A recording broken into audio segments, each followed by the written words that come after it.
व्यर्थ हैं, उत्तर भी व्यर्थ है। होना है निष्प्रश्न, पहुंचना है ऐसी जगह जहां न प्रश्न बचे न उत्तर बचे, क्योंकि प्रश्न भी विचार है और उत्तर भी विचार है।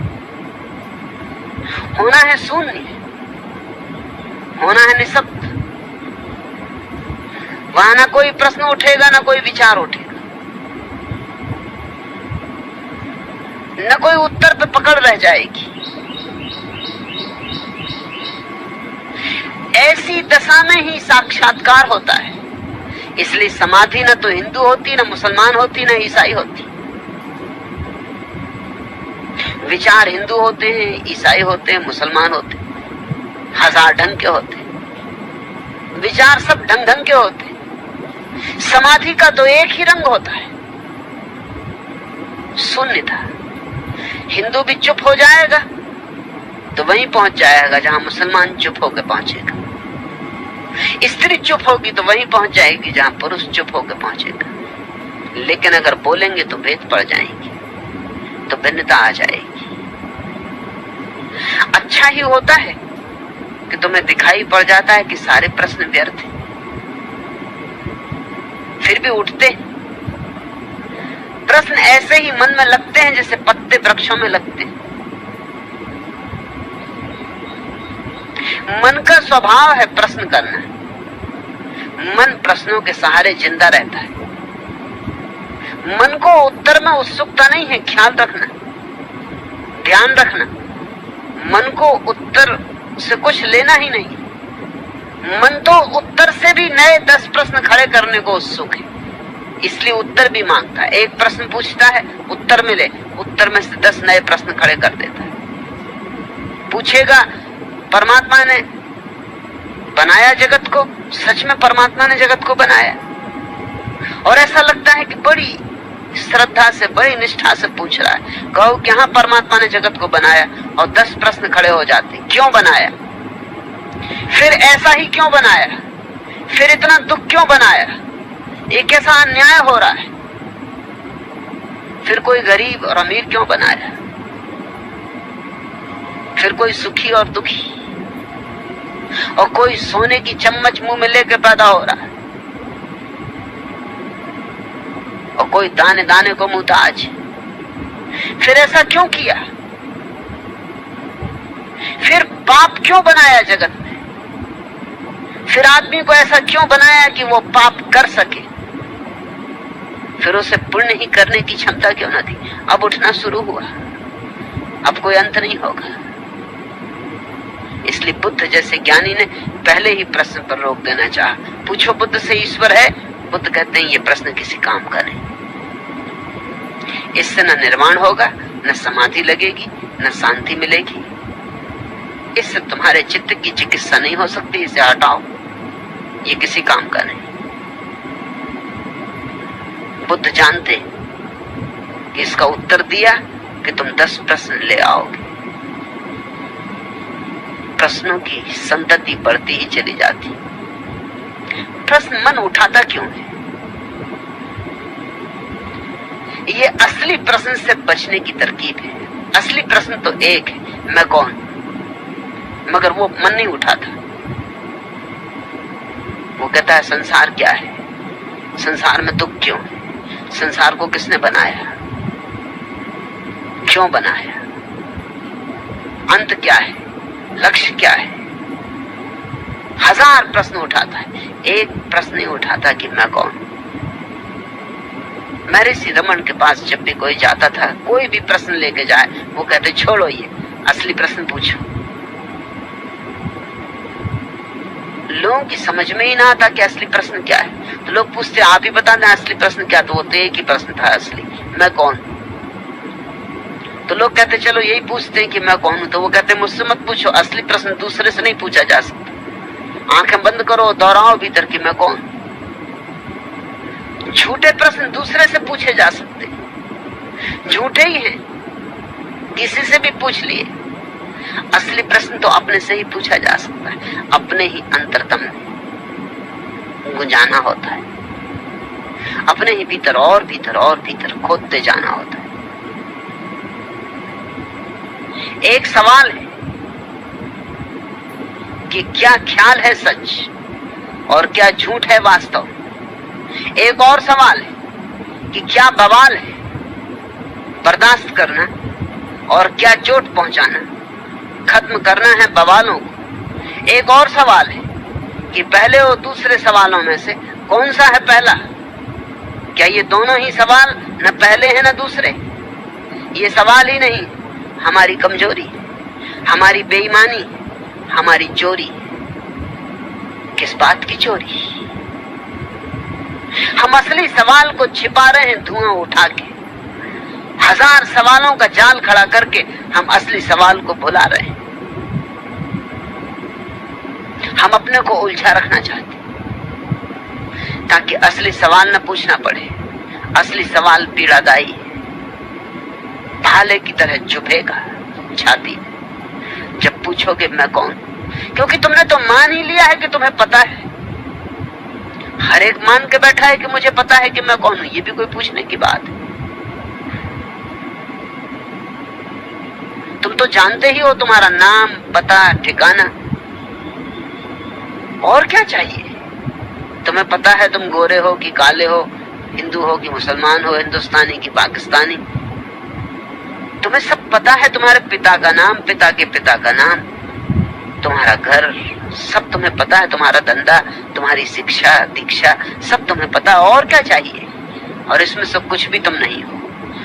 न तो तुम्हारी शिक्षा तुम हो, न तुम्हारी दीक्षा तुम हो, न तुम्हारी संस्कृति, न तुम्हारी सभ्यता, न तुम्हारा समाज। तुम इस सब से अतीत हो, इस सब के पार। तुम शुद्ध चैतन्य हो, तुम सच्चिदानंद हो। उसे किसी विशेषण में बांधा नहीं जा सकता।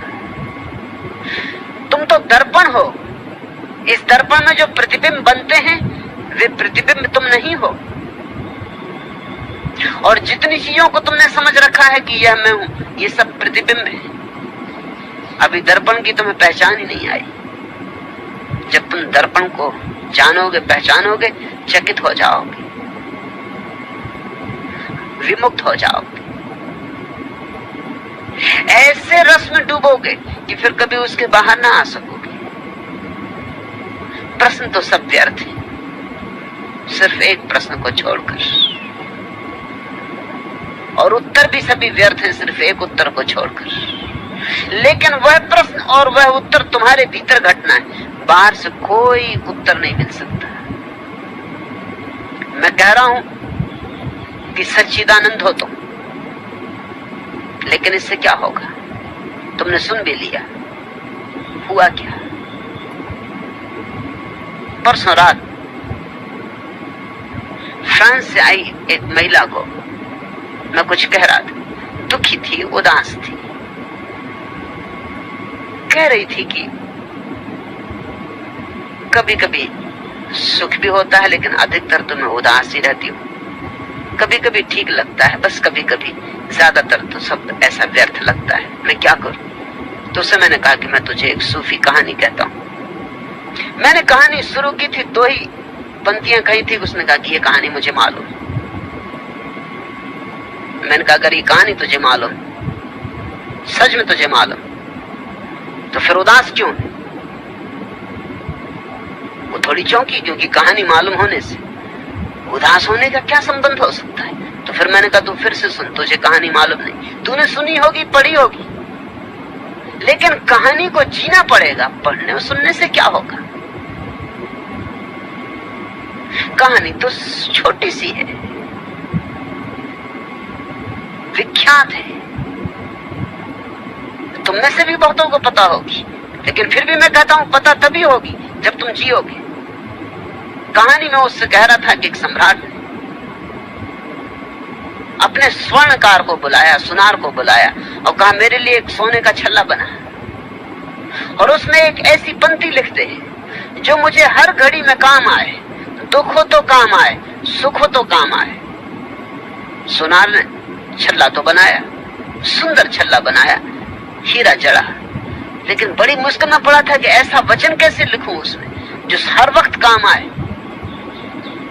कुछ भी लिखूंगा वो किसी समय काम आ सकता है, किसी खास घड़ी में, किसी संदर्भ में, लेकिन हर घड़ी में, जीवन के हर संदर्भ में काम आए ऐसा वचन कहां से लिखूं, कैसे लिखूं? वो पागल हुआ जा रहा था। फिर उसे याद आया, एक फकीर गांव में आया है, उससे पूछ लें। फकीर के पास गया, फकीर ने कहा इसमें कुछ खास बात नहीं, तू जा इतना लिख दे, दिस टू विल पास, यह भी बीत जाएगा। और सम्राट को कह देना कि जब भी कोई भी घड़ी हो और तुम परेशान हो, खुश हो, दुखी हो, इस छल्ले में लिखे वचन को पढ़ लेना, वो काम पड़ेगा। और वो काम पड़ा। सम्राट कुछ ही दिनों बाद एक युद्ध में हार गया और उसे भागना पड़ा। दुश्मन पीछे, वो एक पहाड़ में जाके छिप गया है, थर थर कांप रहा है, घोड़ों की टाप सुनाई पड़ रही, बड़ा दुखी, जीवन मिट्टी हो गया। क्या सपने देखे थे, क्या से क्या हो गया। सोचता था राज्य बड़ा होगा, इसलिए युद्ध में उतरा था।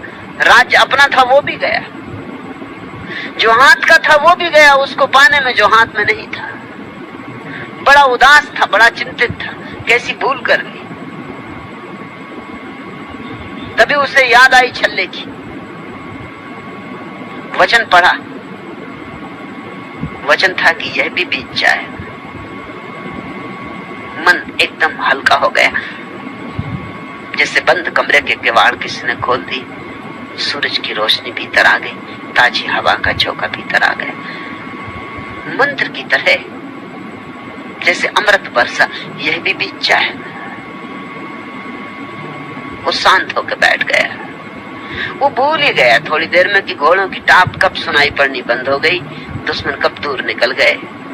बड़ी देर बाद उसे याद आई कि अब तक पहुंचे नहीं। और 3 दिन बाद उसकी फौजें फिर इकट्ठी हो गई, उन्होंने फिर हमला किया। वो जीत गया, वापस अपनी राजधानी विजेता की तरह लौटा। बड़ा आंकड़ा था, फूल फेंके जा रहे थे, दुदुम्बी बजाई जा रही थी, भारी शोभा यात्रा थी। तभी अकड़ के उस क्षण में उसे अपना हीरा चमकता हुआ दिखाई पड़ा अंगूठी का। उसने फिर वो वचन पढ़ा, यह भी बीत जाएगा। और चित्त फिर हल्का हो गया, जैसे कोई द्वार खुला, रोशनी भर गई। वो जो अहंकार पकड़ रहा था कि देखो मैं ऐसा विजेता था कभी पृथ्वी पर, इतिहास में लिखा जाएगा नाम स्वर्ण अक्षरों में, उड़ गया। जैसे सुबह सूरज उगे और घास में पड़ी ओस की बूंद उड़ जाए, ऐसा वो अहंकार उड़ गया, हल्का हो गया। फिर वही शांति आ गई। मैं उस महिला को कह रहा था ये कहानी, मैंने आधी ही कही थी। उसने कहा कि मुझे ये कहानी मालूम। मैंने कहा नहीं मालूम। उसने कहा मुझे मालूम है। मैंने कहा नहीं मालूम है। अगर मालूम है तो जो तूने प्रश्न उठाया वो उठाना नहीं था। दुख आता है, जानो कि बीत जाएगा, यहां सभी बीत जाता है। सुख आता है, बीत जाता है।